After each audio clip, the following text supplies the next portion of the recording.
देख रहे हो जनत की पुकार। पीएम मोदी चुप्पी तोड़े, एनडीए पर हो कार्रवाई जैसी मांग करते एनएसयूआई के प्रभारी कन्हैया कुमार। देश में नीट परीक्षा पेपर लीक और छात्रों के भविष्य को लेकर सियासत एक बार फिर गर्मा गई है। कांग्रेस के छात्र संगठन एनएसयूआई ने केंद्र सरकार पर गंभीर सवाल उठाते हुए परीक्षा प्रणाली के पारदर्शिता और जवाबदेही की मांग की है। इन्हीं मुद्दों को लेकर दिल्ली में एनएसयूआई के प्रभारी कन्हैया कुमार ने एक महत्वपूर्ण प्रेस कॉन्फ्रेंस को संबोधित किया। इस दौरान उन्होंने प्रधानमंत्री नरेंद्र मोदी, शिक्षा मंत्रालय और एनडीए की कार्यप्रणाली पर सवाल उठाते हुए छात्रों के हित में कई मांगे रखी। आइए आपको सीधे लिए चलते हैं दिल्ली, जहां एनएसयूआई के प्रभारी कन्हैया कुमार प्रेस कॉन्फ्रेंस को संबोधित कर रहे हैं। सबसे पहले तो हम भारतीय राष्ट्रीय कांग्रेस की तरफ से इस प्रेस वार्ता में आए हुए आप सभी पत्रकार साथियों का, कैमरा पर्सन का और आपके माध्यम से देश की जनता का बहुत बहुत आभार व्यक्त करते हैं।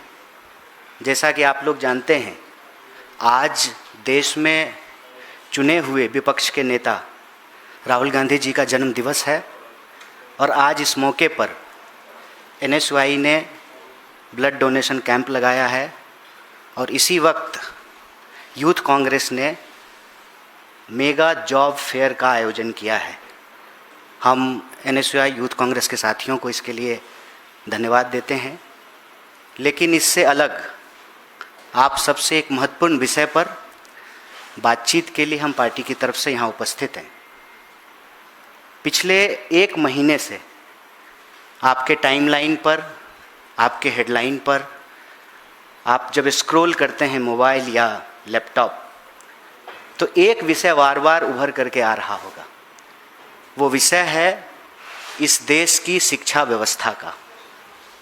कल एक खबर आई कि उड़ीसा के किताब में, पाठ्यक्रम में आइंस्टाइन को पायलट बता दिया गया और ऐसी एक नहीं, हजारों गलतियां हैं। भला हो कि किताब बनाने वालों ने मोदी जी को भगवान विष्णु का अवतार नहीं बताया। उसी वक्त दूसरी खबर आई कि राजस्थान में क्वेश्चन पेपर की जगह आंसर पेपर दे दिया गया और यह सब खबर हम लोगों के आंखों से गुजर रहा है। प्रश्न ये है कि इस देश में लोगों को अशिक्षित बना करके, अशिक्षा फैला करके अशिक्षित भारत, विकसित भारत कैसे बनेगा? बेरोजगारी का आलम यह है कि इतनी बेरोजगारी भारत के इतिहास में आज तक नहीं हुआ। तो बेकार भारत बना करके विकसित भारत कैसे बनेगा? और आपने देखा 56 इंच के प्रधानमंत्री जी ने पर्ची लिया हुआ था हाथ में। पर्ची वाले प्रधानमंत्री के राज में पर्चा तो लीक होगा और ये पूरा का पूरा एक मशीन बन गया है। और ये मशीन है कि एजुकेशन को प्रोडक्ट बना देना है, इसको प्रिविलेज बना देना है, इसको विशेषाधिकार बना देना है। देश के संविधान ने इस देश के नागरिकों को शिक्षा का बुनियादी अधिकार दिया। ये हमारा फंडामेंटल राइट है, राइट टू लाइफ से जुड़ा हुआ मामला है। इसको एक प्रोडक्ट बना दिया गया है। आज शिक्षा लेना किसी के लिए भी आसान नहीं है।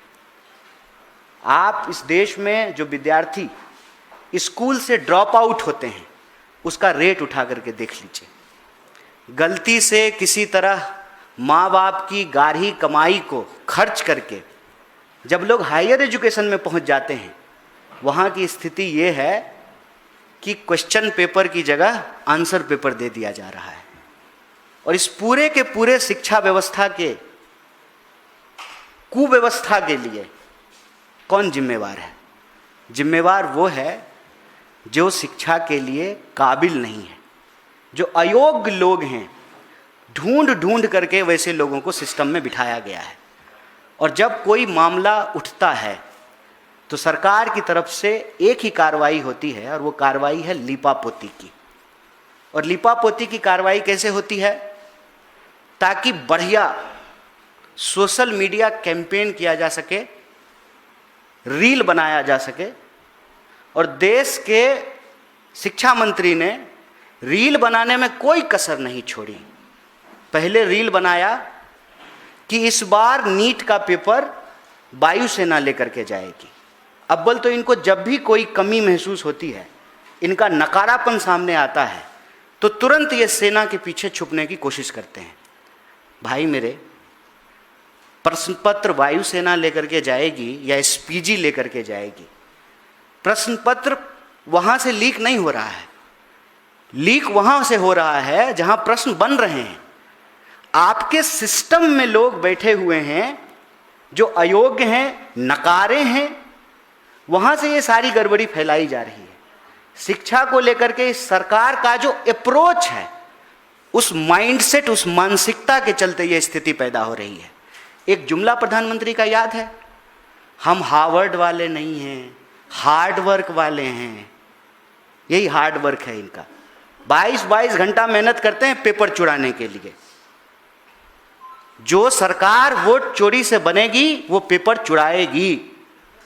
जिस सरकार में चलाने वाले लोग एजुकेशन का ई नहीं जानते हैं, वो ऐसा ही तमाशा और शगुफा छोड़ेंगे। वायुसेना पेपर लेकर के जाएगी, ऐसा लग रहा है जैसे हवाई जहाज से पेपर लीक हो रहा था। फिर क्या कह रहे हैं, टेलीग्राम बैन कर देंगे। मतलब जो पेपर चुरा रहा है उसको ये मालूम नहीं है कि व्हाट्सएप भी है, सिग्नल भी है, एसएमएस से भी भेज सकते हैं, आई मैसेज भी कर सकते हैं, ईमेल भी कर सकते हैं। तो ये तो वही बात हुई ना। गांव में चोरी हुई, दरोगा जो है स्ट्रीट लाइट हटवाने लगा। चोर को पकड़ो ना, और बैन करना है तो एनटीए को बैन करो जहां से पेपर की चोरी होती है।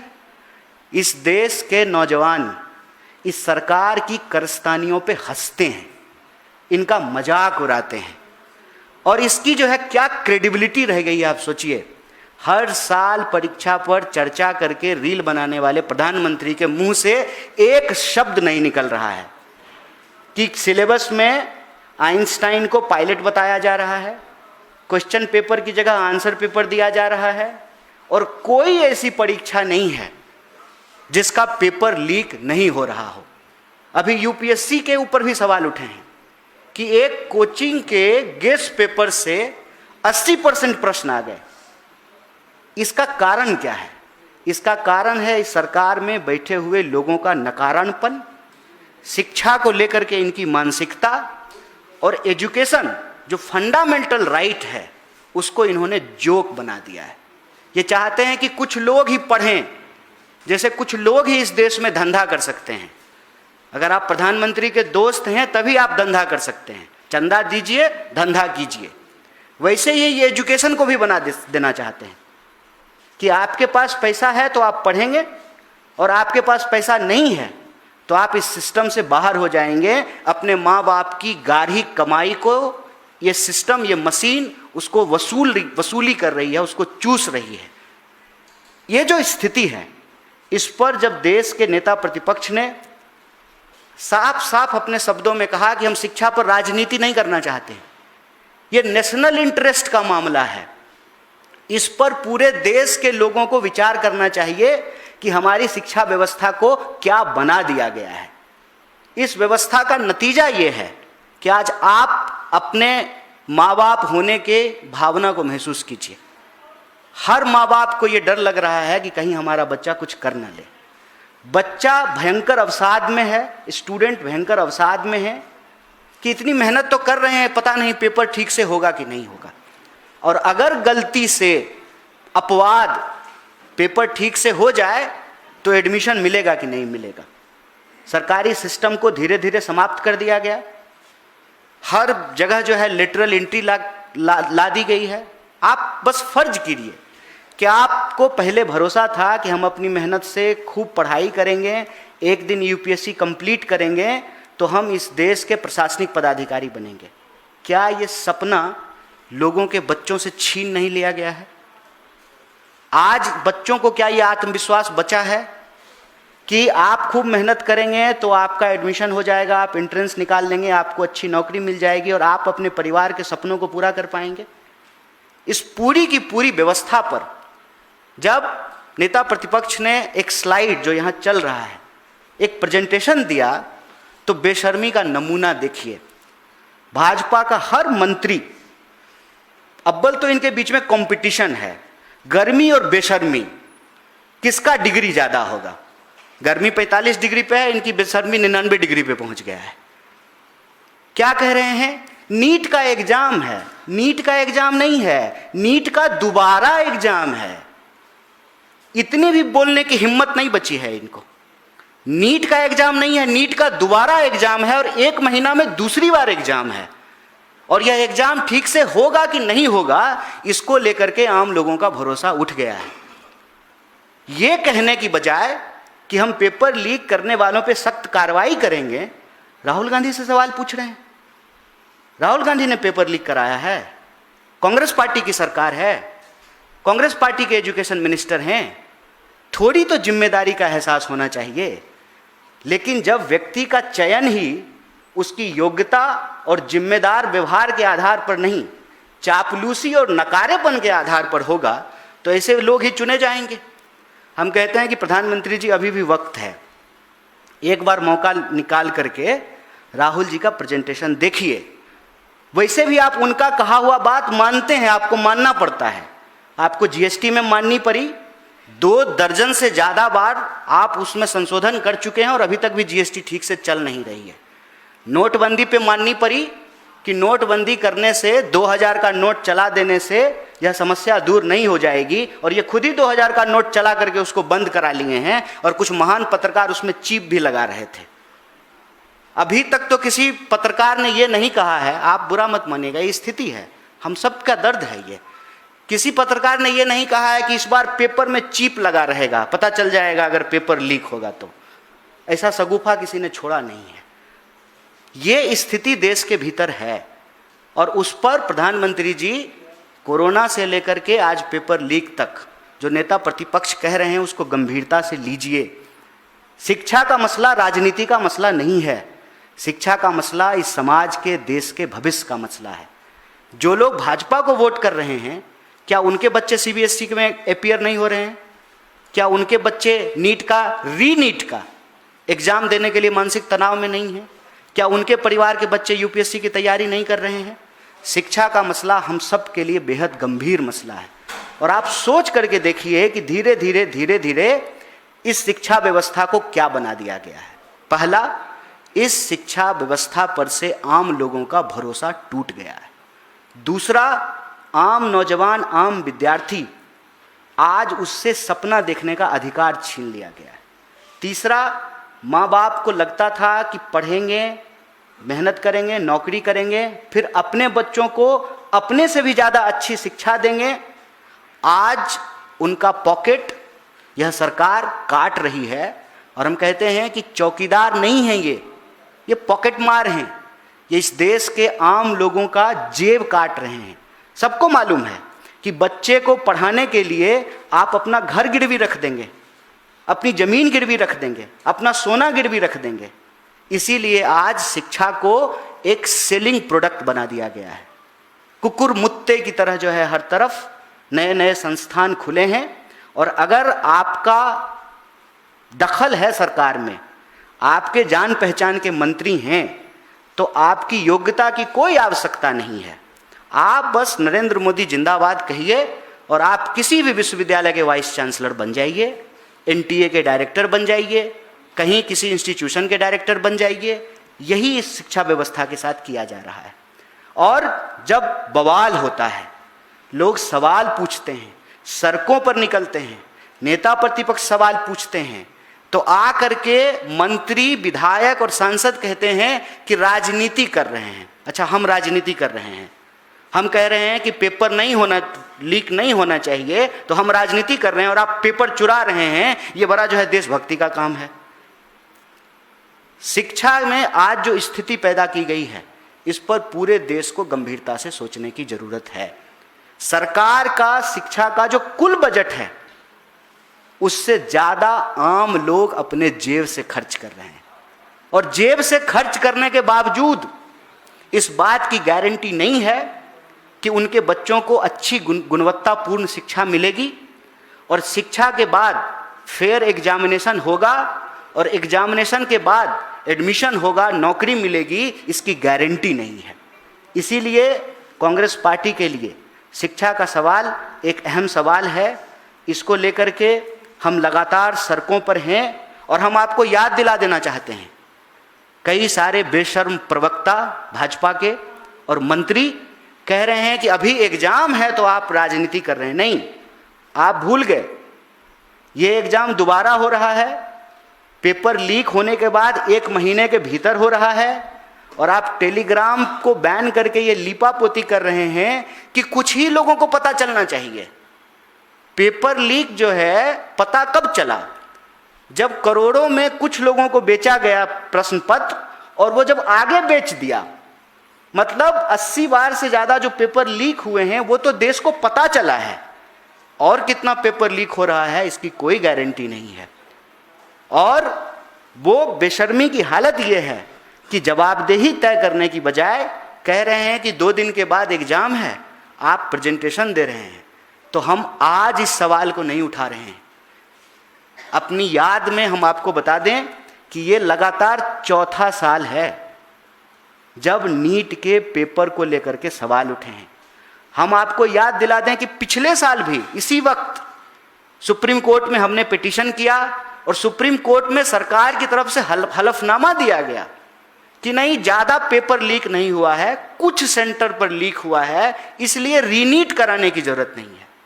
इस बार जब पेपर लीक का मुद्दा आया, हम लोग सड़कों पर थे, तो सरकार आनन फानन में खुद ही रीनीट कराने चली गई और रीनीट का घोषणा करने के बाद कह रही है फिर वही जवाब कि थोड़ा सा प्रश्न लीक हुआ था, बिल्कुल थोड़ा सा। ये कोई जवाब होता है? और आप बैन क्या कर रहे हैं? टेलीग्राम। पेपर लीक कहां से हो रहा है? ब्यूटी पार्लर से। जो टीचर क्वेश्चन सेट कर रहे थे वो set question paper beauty parlour पहुंचा, ब्यूटी पार्लर के माध्यम से फिर स्टूडेंट्स तक पहुंचा, फिर स्टूडेंट के माध्यम से और स्टूडेंट्स के पास पहुंचा। ये पूरा का पूरा शिक्षा को व्यापार बना दिया गया है। शिक्षा जब व्यापार होगा, लोगों का बुनियादी अधिकार नहीं होगा, तो शिक्षा इसी तरीके से खरीदी और बेची जाएगी। शिक्षा जब लोगों का भरोसा खो जाएगा शिक्षा व्यवस्था पर से, तो लोग अवसाद में जाएंगे और अवसाद का नतीजा ये है कि सिर्फ पेपर लीक के चलते, नीट के पेपर लीक के चलते दर्जन से ज़्यादा विद्यार्थी आत्महत्या कर चुके हैं। आंकड़े ये बताते हैं कि 1 घंटे में 2 नौजवान आत्महत्या कर रहा है इस देश में। मंत्रियों को कोई फर्क नहीं पड़ेगा। क्यों? क्योंकि उनके बच्चों को एंट्रेंस नहीं देना पड़ता है, उनके बच्चों को पेपर लीक से कोई फर्क नहीं पड़ेगा। उनके बच्चे इस देश के एजुकेशन सिस्टम में नहीं पढ़ते हैं, उनके बच्चे विदेश में पढ़ते हैं। मैं प्रधानमंत्री से निवेदन करना चाहता हूं, आपका वर्ल्ड टूर से थोड़ा वक्त निकाल करके नेता प्रतिपक्ष के इस स्लाइड को देखिए। शिक्षा का सवाल एक गंभीर सवाल है, इस सवाल को गंभीरता से लीजिए, लीपा पोती नहीं कीजिए, हेरा फेरी से काम नहीं चलेगा। आप पेपर लीक पे चुप्पी तोड़िए और यह जो लीक प्रधान है, धर्मेंद्र प्रधान नहीं, ये लीक प्रधान है, इससे इस्तीफा लीजिए, एनटीए को बैन कीजिए, एक ट्रांसपेरेंट एग्जामिनेशन इस देश में कंडक्ट कराने के लिए एक कैपेबल इंस्टीट्यूशन को एस्टेब्लिश कीजिए। और जो पेपर लीक के दोषी हैं, मैं आपको याद दिला दूं, अभी बेशर्मी से आकर के भाजपा का एक नेता कह रहा था कि 3 दिन के बाद एग्जाम है। 3 दिन के बाद एग्जाम है? ये पहली बार कोई पेपर लीक हुआ है? और ये गारंटी लेगी सरकार कि ये आखिरी पेपर लीक है? जब नीट के पेपर लीक का मामला चल रहा था तो सीबीएसई का मामला हो गया, सीबीएसई का मामला चल रहा था तो एसएससी का मामला हो गया, एसएससी का मामला चल रहा था तो फिर किसी और बोर्ड का मामला हो गया। ये लगातार फैलने वाली बीमारी है। तो ये आज की बात नहीं है। पिछली बार पेपर लीक को लेकर के जब राहुल जी भारत जोड़ो न्याय यात्रा कर रहे थे, उत्तर प्रदेश के इलाहाबाद से यह सवाल जब पूरे देश में गूंजा, तब जाकर के 2024 में सरकार कानून लेकर के आई। लेकिन उस कानून की दिक्कत यह है कि पेपर लीक होने के बाद क्या करेंगे, पेपर लीक को रोकेंगे कैसे, इस बात की जो है कोई व्यवस्था उस कानून में नहीं की गई है। तो जो पेपर लीक के दोषी हैं उनके ऊपर सख्त कार्रवाई हो, धर्मेंद्र प्रधान का इस्तीफा हो, लिपापोती मत कीजिए। एक अयोग्य व्यक्ति को इस मंत्रालय से उठा करके उस मंत्रालय में रख देंगे, एक भ्रष्ट डायरेक्टर को यहां से उठा करके उस डिपार्टमेंट में रख देंगे, उससे अयोग्यता खत्म नहीं होगी, यहां की अयोग्यता दूसरी जगह पे फैलेगी। तो हेरा फेरी मत कीजिए, धर्मेंद्र प्रधान का इस्तीफा लीजिए, और बैन करना है तो एनटीए को बैन कीजिए। अभी आप टेलीग्राम बैन कर रहे हैं, कल को व्हाट्सएप बैन करेंगे, क्या अगले दिन आप इंटरनेट बैन करेंगे? समस्या की जड़ यह है कि पेपर लीक एनटीए की वजह से हो रहा है। एनटीए को बैन कीजिए और पेपर लीक के जो दोषी हैं उस दोषियों पे सख्त कार्रवाई कीजिए। और जो नेता प्रतिपक्ष ने एक रास्ता बताया है कि आइए छात्रों की इस गूंज को सुनते हैं, जो शिक्षा व्यवस्था में कमियां आई हैं, आम लोगों का जो भरोसा उठा है, उस भरोसे को बहाल करते हैं, विद्यार्थियों से सपना देखने का उनका अधिकार उसको बचाते हैं, शिक्षा व्यवस्था को बेहतर करते हैं। तो आपके माध्यम से हम देश भर के विद्यार्थियों से अपील करते हैं कि ये आपकी गलती नहीं है, आप फेल नहीं हुए हैं, आपके माँ बाप फेल नहीं हुए हैं, तो आप अपने आप को सजा मत दीजिए। करबद्ध निवेदन है इस देश के विद्यार्थियों से कि आपको कोई भी एक्सट्रीम स्टेप लेने की जरूरत नहीं है। आप कायर नहीं हैं, कायर वो लोग हैं जो झूठ बोल रहे हैं, कायर वो लोग हैं जो आपका सपना चुरा रहे हैं, कायर वो लोग हैं जो आपका पेपर चुरा रहे हैं। आप खुद को सजा मत दीजिए, और ऐसी परिस्थिति में आप खुद को अकेला नहीं समझिए। कोटा में जो प्रेजेंटेशन नेता प्रतिपक्ष ने रखा है, आने वाले दिनों में छात्रों की ये गूंज पूरे देश में हुंकार का रूप लेगी। आप अपने आप को अकेला नहीं समझिए। नेता प्रतिपक्ष, पूरी Congress party, NSUI, youth Congress, हमारा सारा का सारा सेलर डिपार्टमेंट विद्यार्थियों के साथ खड़ा है। और विद्यार्थियों के हक की यह लड़ाई सिर्फ विद्यार्थियों के हक की लड़ाई नहीं है, यह देश के भविष्य को बचाने की और उसको बेहतर बचाने की लड़ाई है। हम सब आज इस प्रेस के माध्यम से यह संकल्पित हैं कि हम इस देश में पेपर लीक भी रोकेंगे, और जो शिक्षा को आज खरीदने बेचने की वस्तु बना दी गई है, इसको बुनियादी अधिकार बना करके रखेंगे, क्योंकि शिक्षित भारत से ही विकसित भारत बन सकता है। लोगों के सपने छीनकर, लोगों की आंखों को फोड़कर विकसित भारत का चश्मा नहीं बेचा जा सकता है। बहुत बहुत शुक्रिया, बहुत बहुत आभार। आपके जो भी प्रश्न होंगे मैं यथासंभव इस विषय से जुड़ा हुआ उसको उत्तर देने की कोशिश करूंगा। धन्यवाद।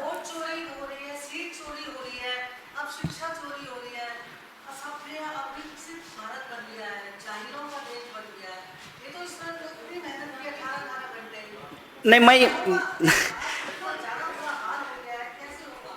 ये नहीं मानता हूँ कि ये जाहिलों का देश है, ऐसा नहीं है। देखिए, टोकरी में कुछ आम सड़ गए हैं तो आप कहेंगे कि आम ही खराब है, आम का बगीचा ही खराब है, मिट्टी ही खराब है। इस निराशा में जाने की ज़रूरत नहीं है। हम तो इस प्रेस कॉन्फ्रेंस के माध्यम से देश को यही कह रहे हैं कि अवसाद में जाने की ज़रूरत नहीं है, क्योंकि ये विफलता आपकी नहीं है। अगर ये किसी और की गलती को आप अपनी गलती मान लेंगे तो आप अवसाद में जाएंगे, निराशा में जाएंगे, डिप्रेशन में जाएंगे। आज स्टूडेंट के साथ 3 बड़ी समस्या है। सिस्टमेटिक फेलियर के चलते वो अपना फेलियर समझते हैं, जिसकी वजह से डिप्रेशन, ड्रग्स, सुसाइड, इस तरह की स्थिति में हम चले जाते हैं। तो हम आपसे भी ये निवेदन करेंगे, हम ये कहने से बचें और इसको इस रूप में समझें कि कुछ लोग बेईमान हैं। देश के सारे पूंजीपति बेईमान नहीं हैं। प्रधानमंत्री जी का मित्र जो है वो चोर है, उसके ऊपर केस हुआ है, और उसके ऊपर केस होने का ही नतीजा है कि ट्रम्प के सामने इनकी घी बंद जाती है। वो पुराना रिकॉर्ड होता था ना गाने का, बीच में अटक जाता था, उसी तरह से जो है ना ये अटक गए हैं।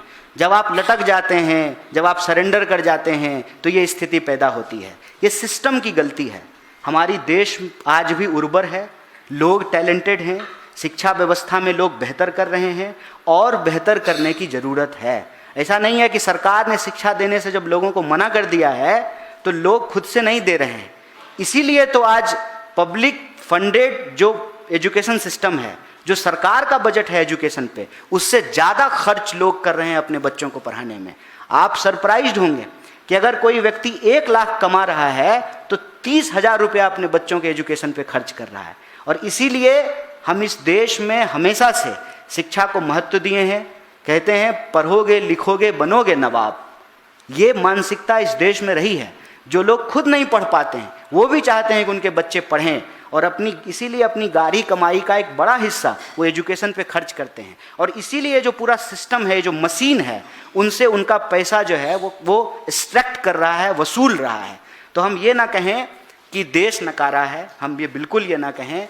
देश को चलाने का, सपना दिखाने का जो जुमलेबाजी करके गद्दी में बैठे हैं, ये उनका फेलियर है।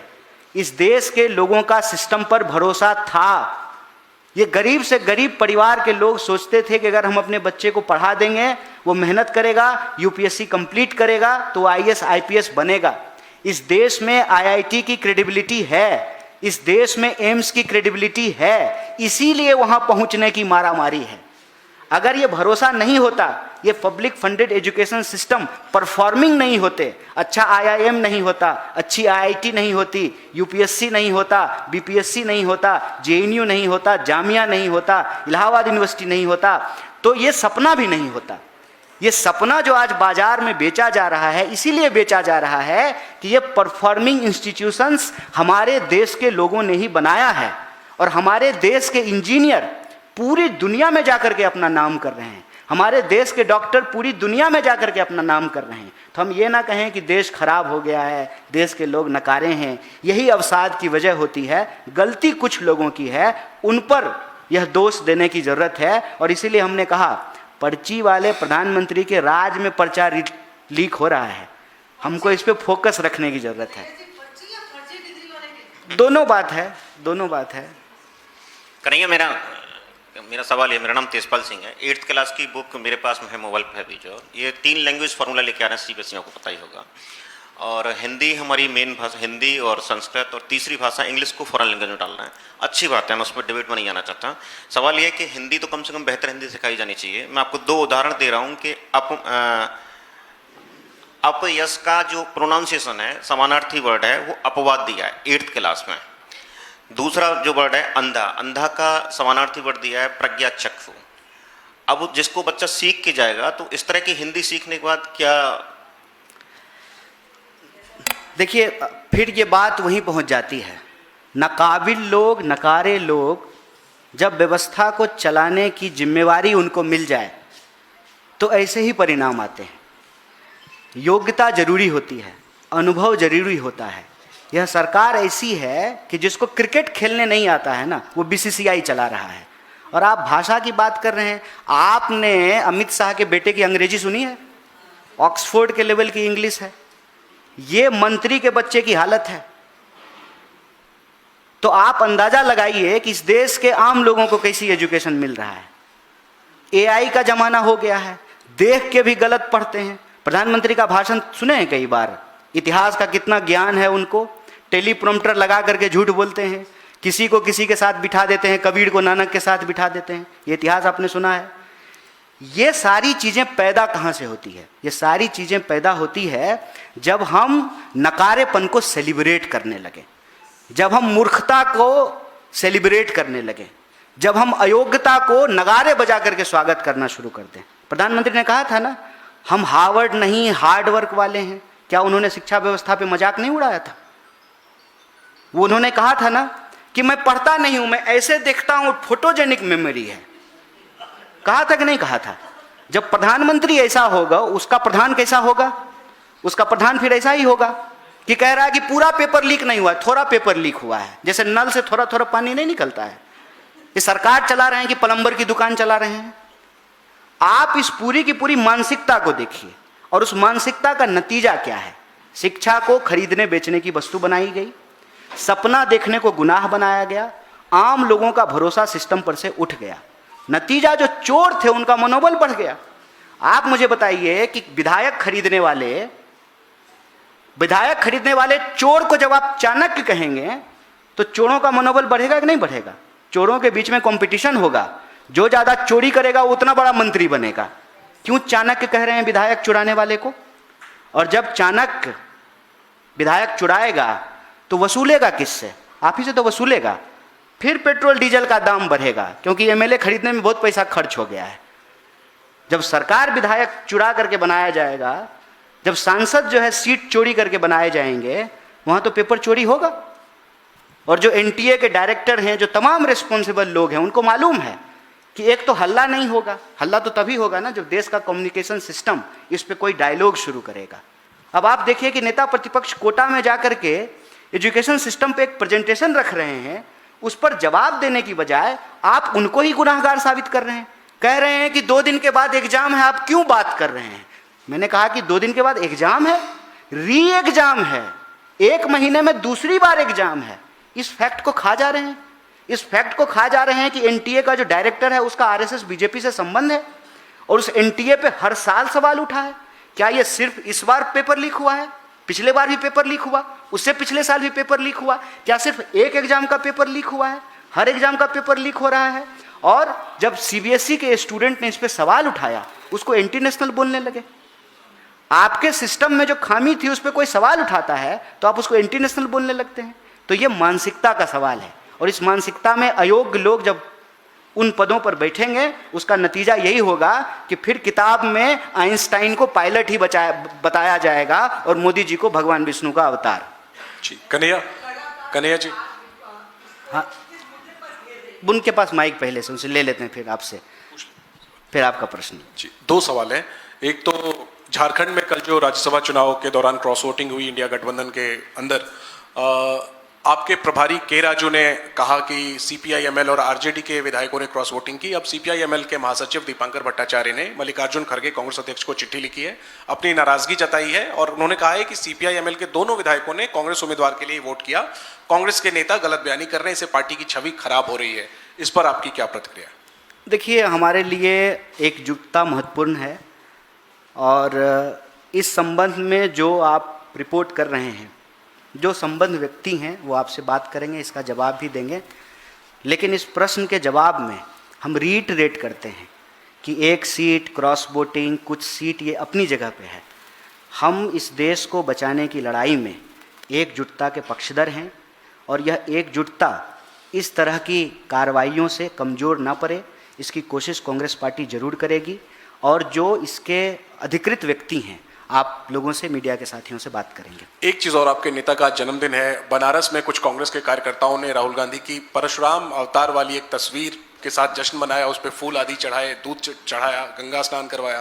बीजेपी इसको अपमान बता रही है, परशुराम का, सनातन का। बीजेपी क्या, तुम फिर क्या करते?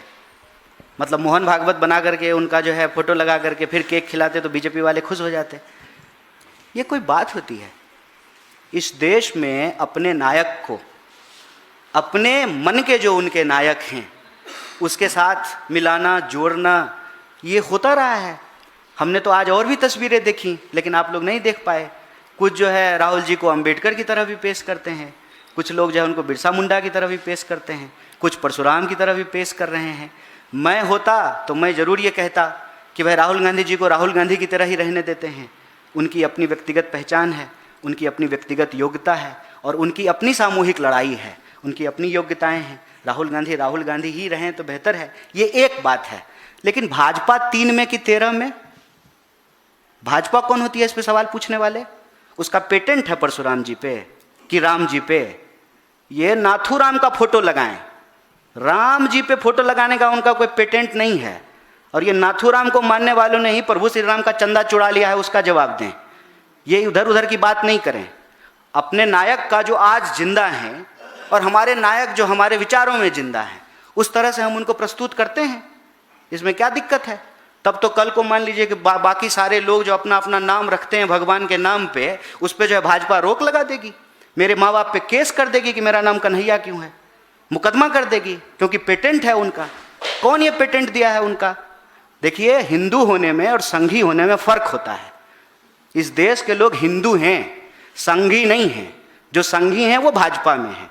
इसीलिए ये सब मैं समझता हूँ कि बिना बात का बात है। आप तो मंत्री को पकड़ करके पूछिए कि यह जो अदानी का डील हुआ है, इसको यूएस डील क्यों बोल रहा है? इसको सरेंडर डील को जो है उसके बारे में आप पूछिए विदेश मंत्रालय से कि इतनी हिम्मत नहीं है बीजेपी के नेताओं को कि बताए कि अमेरिका के मिसाइल से जो है हमारे नाविक मारे गए हैं। इतनी हिम्मत नहीं है। कि अमेरिका के कोर्ट ने यह कह दिया कि इलीगल है ये डील, तब भी उस पर एक सवाल का जवाब देने के लिए नहीं है। कहीं धर्मेंद्र प्रधान मिले तो उससे पूछिए कि पढ़े लिखे हो, कभी कॉलेज स्कूल गए हो, तो फिर तुमको ये कौन समझा दिया कि पेपर जो है सिर्फ टेलीग्राम से लीक होता है, व्हाट्सएप से लीक नहीं हो सकता है, ईमेल नहीं किया जा सकता है? उसको जरा समझाइएगा, पूछिएगा। सवाल पूछा जाना चाहिए सरकार से, तो सवाल पूछ रहे हैं राहुल गांधी से। देश चला रहे हैं नरेंद्र मोदी, प्रश्न पूछ रहे हैं नेहरू जी से। कब तक ये चलता रहेगा? देश के लोग समझ रहे हैं और वो ये समझ चुके हैं कि हिंदू धर्म का नाम बीजेपी कुर्सी पर बैठने के लिए लेती है, बाकी उसका धर्म से कोई लेना देना नहीं है। सर आप टेलीग्राम बैन को लेकर सवाल कर रहे हैं, लेकिन आज हाईकोर्ट ने भी इस नहीं, हम पहले एनटीए बैन करने की मांग कर रहे हैं सर। बट हाईकोर्ट का जिस तरीके से वर्डिक्ट आया, उन्होंने बोला कि गवर्नमेंट के पास में पावर्स होती हैं किसी भी सोशल मीडिया प्लेटफॉर्म के एक्सेस को बैन करने के लेके, तो फिर आप लोगों का इस पे क्या ऑब्जेक्शन है अगर इस तरीके का कदम सरकार ने उठाया ताकि पेपर लीक ना हो? नहीं, हम उसकी उपयोगिता पे प्रश्न उठा रहे हैं। आप बैन कर दीजिए, सही बात है। अब कोर्ट कह रही है तो कंटेम्प्ट थोड़ी लगवाएंगे अपने ऊपर, ऐसे ही बहुत सारा केस है। तो कोर्ट कह रही है तो ठीक ही कह रही होगी, जैसे मोदी जी कर रहे होंगे तो ठीक ही कर रहे होंगे, यही कहा जाता है आजकल। लेकिन उपयोगिता बताइए ना, कि अभी आपने टेलीग्राम पे बैन किया है क्योंकि प्रश्न जो है वो टेलीग्राम पे घूम गया, कल को व्हाट्सएप पे घूम जाएगा, परसों ईमेल से घूम जाएगा, उसके बाद एसएमएस से चलने लगेगा, उसके बाद आई मैसेज से घूम जाएगा। तो इंटरनेट ही बैन कर दीजिए। और क्या इंटरनेट बैन हो जाएगा उसके बाद पेपर लीक नहीं होगा? पेपर लीक ब्यूटी पार्लर से हुआ है, पेपर लीक इस बार ब्यूटी पार्लर से हुआ है, हम ये बता रहे हैं। और पेपर लीक कराया है जिन्होंने पेपर सेट किया था। हम उसकी उपयोगिता पे सवाल उठा रहे हैं। और तो वो तो ये सब देखिए क्या है ना, कि रील बनाने के लिए कंटेंट है। अब एक दिन जो है इस पे रील बनेगा कि हमने जो है वो आंख से रेड लाइट निकलेगा नेता सबका, लेजर लाइट, तो ये ना रील बनाने का कंटेंट है। आप टेलीग्राम बैन कर दिए, आप एनटीए क्यों नहीं बैन कर रहे हैं जहां से पेपर लीक हो रहा है? दूसरा कि एक सोशल मीडिया प्लेटफॉर्म के बैन करने से, ठीक है, चोरी तो नहीं रुकेगी। दरोगा को चोर पकड़ना चाहिए ना, कि जो है स्ट्रीट लाइट बदल देने से जो है चोरी रुक जाएगी। सरकार इस बात का जवाब क्यों नहीं दे रही है कि जब से ये आए हैं तब से लगातार पेपर लीक हो रहा है? इसकी अकाउंटेबिलिटी क्यों नहीं तय हो रही है? अच्छा, आखिर क्या मजबूरी है बताइए? धर्मेंद्र प्रधान ट्रंप के कैबिनेट का मंत्री तो नहीं है, मोदी जी के ही कैबिनेट के मंत्री हैं, मजबूत प्रधानमंत्री हैं, पर्ची लिख करके किसी को भी मुख्यमंत्री बना देते हैं। आप लोगों को भी नहीं पता चलता है, भाजपा के लोगों को भी नहीं पता चलेगा किसका लॉटरी लग जाएगा। बिहार में सब भाजपा के नेता को लग रहा था कि हम मुख्यमंत्री बनेंगे, बाहर से एक आदमी को ला करके उसको मुख्यमंत्री बना दिया। बंगाल में भी ये हुआ, असम में भी ये हुआ है। तो उसे घर वापसी हो रही है वहाँ, तो उतने मजबूत प्रधानमंत्री आखिर अपने धर्मेंद्र प्रधान से इस्तीफा क्यों नहीं ले रहे हैं? कौन सा ऐसा फाइल धर्मेंद्र प्रधान के पास है कि प्रधानमंत्री उनके इस्तीफे वाले फाइल पे साइन नहीं कर पा रहे हैं? वो ट्रंप तो नहीं है, उसके कैबिनेट का भी मंत्री नहीं है, आपके कैबिनेट का मंत्री है, हटा दीजिए उसको। हटाने का भी हिम्मत नहीं है। डायरेक्टर को यहां से उठा करके दूसरी जगह रख देते हैं, कई बार तो प्रमोशन कर देते हैं। चोर नकारा बेईमान कोई अफसर हो सरकार की सेवा में, जय हिंद करता हो, ठीक है ना, जय सर, उसका नतीजा यह है कि उसको हटाते भी नहीं है, लीपापोती करते हैं, यहां से उठा करके वहां रख देते हैं। तो हम यह जो सरकार के कदम हैं उसकी उपयोगिता पे सवाल उठा रहे हैं, क्योंकि हम चाहते हैं कि पेपर लीक रुके। क्योंकि पेपर लीक के चलते इस देश के विद्यार्थियों से उनका सपना छीना जा रहा है, आम लोगों का शिक्षा व्यवस्था पर से भरोसा उठ रहा है, और इसके चलते इस देश के विद्यार्थी भारी अवसाद में हैं। 12 से ज़्यादा सुसाइड हो गया है। क्या हमारे आपके घर में ऐसी घटना घटेगी तब हम इसको लेकर के गंभीर होंगे? तो हम उसकी उपयोगिता पे सवाल उठा रहे हैं। कन्हैया जी, मेरा सवाल थोड़ा सा है तो इसी से मिलता जुलता, लेकिन थोड़ा सा फ्लैशबैक में आपको जाना पड़ेगा। लगातार आप सिस्टम, फ्लैशबैक मतलब नेहरू जी के ज़माने में? नहीं, थोड़ा सा बस। तो जैसा आप हमेशा शिक्षा प्रणाली पर सवाल उठा रहे हैं, सिस्टम फेलियर की बातें कर रहे हैं, थोड़ा सा अगर आप फ्लैशबैक में जाइए 2020, आप याद कीजिए पटना यूनिवर्सिटी में बड़ी तादाद में बच्चों को फेल किया गया था और दावा किया गया था कि आरटीआई करिए, स्क्रूटनी करवाइए, तब जा करके पता चलेगा बच्चों ने लिखा नहीं है। लेकिन बावजूद इसके आरटीआई में दिखा था कि बच्चों के लिखने के बावजूद आधे से ज़्यादा लोगों को फेल किया गया था, सिर्फ और सिर्फ सिस्टम की लापरवाही की वजह से। आपकी AISF NSUI सबने प्रोटेस्ट किया था, आंदोलन किया था, लेकिन नतीजा ये निकला था कि इस आंदोलन का कुछ नहीं। एट द एंड कुछ बच्चों ने सुसाइड किए थे और कुछ ने ग्रेजुएशन तक छोड़ करके अलग चले गए थे, अपनी राहें अलग बना ली थी। क्या हुआ इन आंदोलन का? एट द एंड सिस्टम वैसे ही चल रही है, आज भी पेपर लीक हो रहे हैं, बच्चों के जीवन के साथ खेला जा रहा है, कंक्लूजन तो कुछ निकलता नहीं है। नहीं, ऐसा नहीं है, आप भी निराश मत होइए। हम सबको, आप सबको कहते हैं, इस देश के विद्यार्थियों के साथ साथ इस देश के अभिभावकों से, आम लोगों से पूरी जिम्मेदारी से कांग्रेस पार्टी ये अपील करती है कि आप में से किसी भी व्यक्ति को निराश होने की आवश्यकता नहीं है। यह बात हम इसलिए कह रहे हैं कि इसी देश के लोगों ने जिस साम्राज्य का सूरज नहीं अस्त होता था उसको हराया है इसी देश के लोगों ने। ये तो सस्ता फोटोकॉपी हैं, ये ठीक से मतलब इनकी उतनी क्षमता भी नहीं है जो ट्रम्प के सामने ही सरेंडर कर जाएं, तो आप ना इनको इतना बड़ा मत समझिए। किसी को भी इस परिस्थिति से पहली बात तो निराश होने की आवश्यकता नहीं। दूसरा, जब आवाज़ उठती है, आंदोलन होते हैं और आंदोलन में गंभीरता होती है तो उससे फिर रास्ता भी निकलता है। कांग्रेस पार्टी के ज़माने में बहुत सारे ऐसे प्रॉब्लम आए जिस पे लोगों ने सवाल उठाए और कांग्रेस पार्टी ने सख्त कानून बनाया। तो यही रास्ता है, हम डेमोक्रेटिक तौर तरीक़ों पर भरोसा करें, निराश ना हो, और जो नेता प्रतिपक्ष ने मुहिम शुरू की है कि हम जो समझते हैं शिक्षा को लेकर के वो जनता के बीच में रखें, जनता जो महसूस करती है वो हमको बताए, हम मिल करके जो है इस फीडबैक के आधार पर एक चार्टर तैयार करेंगे और निश्चित रूप से हम लोग इस परिस्थिति से निकलेंगे। कन्हैया जी, राहुल गांधी जी का जन्मदिन है, प्रधानमंत्री ने उनको बर्थडे विश किया है, प्रोटोकॉल है, लंबे स्वास्थ्य की कामना की है, उनकी लंबी उम्र की। पर बीजेपी जो है वो कह रही है, राहुल गांधी, अमित मालवीय ने भी कहा है और बाकी नेता, कि राहुल गांधी इतने साल के हो गए और उसके बावजूद भी वो पॉलिटिकल मैच्योरिटी उनमें नहीं आई जिसकी उम्मीद करनी चाहिए। नेता विपक्ष है पर पॉलिटिकली जो है वो मैच्योर नहीं है। अच्छा, ये कौन अमित मालवीय बोले हैं? हाँ, उन्हें पोस्ट है। तो उनको तो अमित, देखिए, एक अमित दूसरे अमित को जो कहते हैं वो करते हैं। उनकी अपनी क्या मैच्योरिटी और उनकी अपनी क्या क्रेडिबिलिटी है ये आप सब जानते हैं, उस पर कमेंट करने की आवश्यकता नहीं है। प्रधानमंत्री जी ने बधाई दिया, प्रोटोकॉल है, यही प्रधानमंत्री कह रहे थे कौन राहुल गांधी, और आज कह रहे हैं नेता प्रतिपक्ष।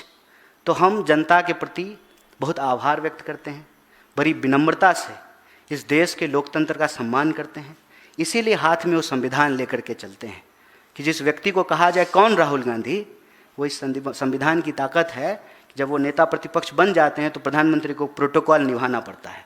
तो प्रोटोकॉल वो निभा दिए, बाकी जिसकी जैसी फितरत, बाकी जो IT सेल का फितरत है वो उस काम में लग गए। किसकी पॉलिटिकल मैच्योरिटी कितनी है ये इस बात पर निर्भर करता है कि राजनीतिक परिस्थिति में क्या राजनीतिक निर्णय लिए जाते हैं।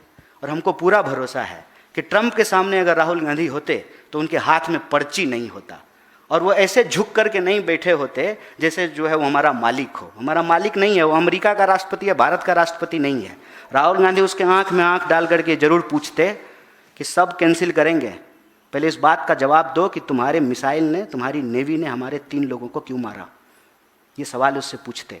अगर उनको लगता है कि ये पॉलिटिकल मैच्योरिटी नहीं है, उनको लगता है कि शिक्षा पे सवाल पूछना पॉलिटिकल मैच्योरिटी नहीं है, उनको लगता है कि इस देश में कन्याकुमारी से लेकर के कश्मीर तक पैदल चलना पॉलिटिकल मैच्योरिटी नहीं है, तो ये मैच्योरिटी वो रखें, क्योंकि ये मैच्योरिटी इस देश को बहुत इमेच्योर फॉरेन अफेयर्स के उसकी पॉलिसी की तरफ लेकर के जा रहा है, इस देश की शिक्षा व्यवस्था को डुबा रहा है, देश के जो पूरे के पूरे आर्थिक संसाधन हैं, जो ऊर्जा सुरक्षा है, उसको तबाह कर रहा है। आप मुझे बताइए, सस्ता तेल अगर हमको रूस से मिल रहा है तो महंगा तेल हमको वेनेजुएला से खरीदने की क्या ज़रूरत है। अभी 21 तारीख आएगा, पिछली बार जो है मोदी जी ने लोगों को एक आसन सिखाया था, झूठासन। अगली बार प्रधानमंत्री जो है ना इस देश को एक और आसन सिखाएंगे, सरेंडर आसन। अगर सरेंडर आसन जो है पॉलिटिकल मैच्योरिटी है तो बहुत धन्यवाद, ये वही रखें, हमको ज़रूरत नहीं है।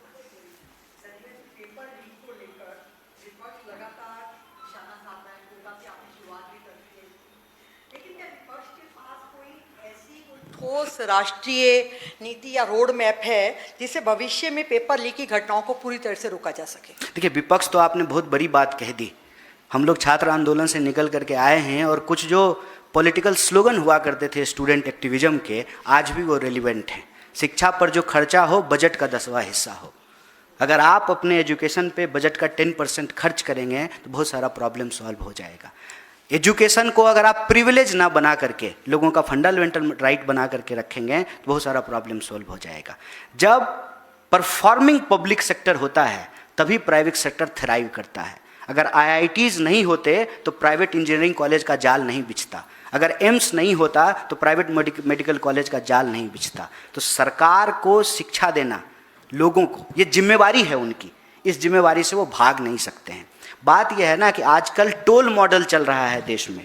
टोल मॉडल ये है कि आप कार खरीदिए EMI पे, सरकार को टैक्स भरिए, उसके बाद आप जितनी बार कार लेकर के निकलेंगे पहले आपसे जो है वो दाम वसूला जाएगा, दोस्त के लिए जो डील होगा पेट्रोल पंप पे पहले वहाँ वसूली होगी, फिर कार लेकर के रोड पे जाएंगे तो जो है हर 50 किलोमीटर टोल वसूला जाएगा। तो ये जो मॉडल है ना, privatisation of profit and socialisation of loss, उसके चलते इस प्रॉब्लम में हम फंसे हैं। एजुकेशन को जब सरकार अपने अंडर रखती है, पब्लिक सेक्टर थ्राइव करता है, तभी जो है प्राइवेट सेक्टर भी अच्छे से परफॉर्म करती है। तो पहला मॉडल ये है। दूसरा मॉडल ये है कि भरोसा लाना पड़ेगा दोबारा। इस देश के आम विद्यार्थियों को ये नहीं लगना चाहिए कि हमारे 15 घंटे 16 घंटे मेहनत का कोई फल नहीं हमको मिलेगा। ये भरोसा विद्यार्थियों को और अभिभावक को दोबारा दिलाने की ज़रूरत है। और तीसरा, जो लोग दोषी हैं उस पर कार्रवाई कीजिए, चाहे वो आपका मंत्री क्यों ना हो, एक नज़ीर बने, ताकि फिर से जो हमारी संस्थाएं हैं उसकी क्रेडिबिलिटी एस्टेब्लिश हो।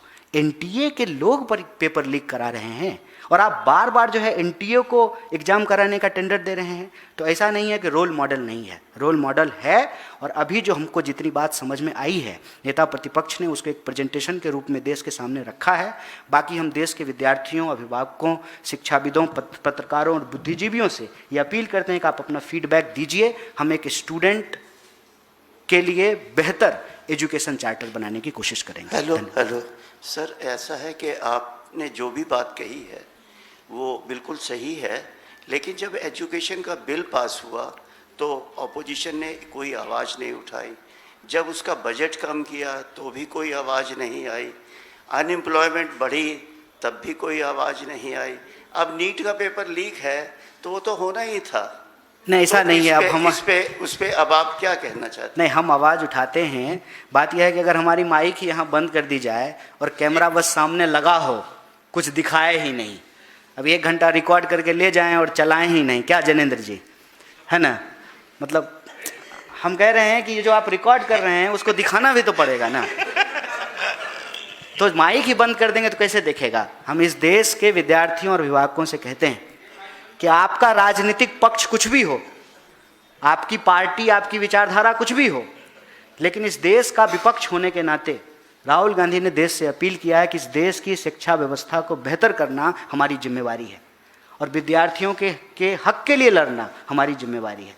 इसीलिए सड़क से लेकर के संसद तक हम ये संघर्ष कर रहे हैं। और जब तक विद्यार्थियों को न्याय नहीं मिलता है, पेपर लीक के दोषियों को पकड़ा नहीं जाता है, धर्मेंद्र प्रधान का इस्तीफा नहीं होता है, NTA को बैन नहीं किया जाता है, हम अपनी आवाज़ को उठाते रहेंगे और यह गूंज, विद्यार्थियों की ये गूंज हुंकार बनेगी। बहुत बहुत शुक्रिया। अगर आपने हमारा अभी तक चैनल सब्सक्राइब नहीं किया है तो कृपया चैनल सब्सक्राइब कर लें, लाइक करें, शेयर करें, कमेंट करें। तो मिलते हैं फिर किसी और खबरों के साथ। नमस्कार।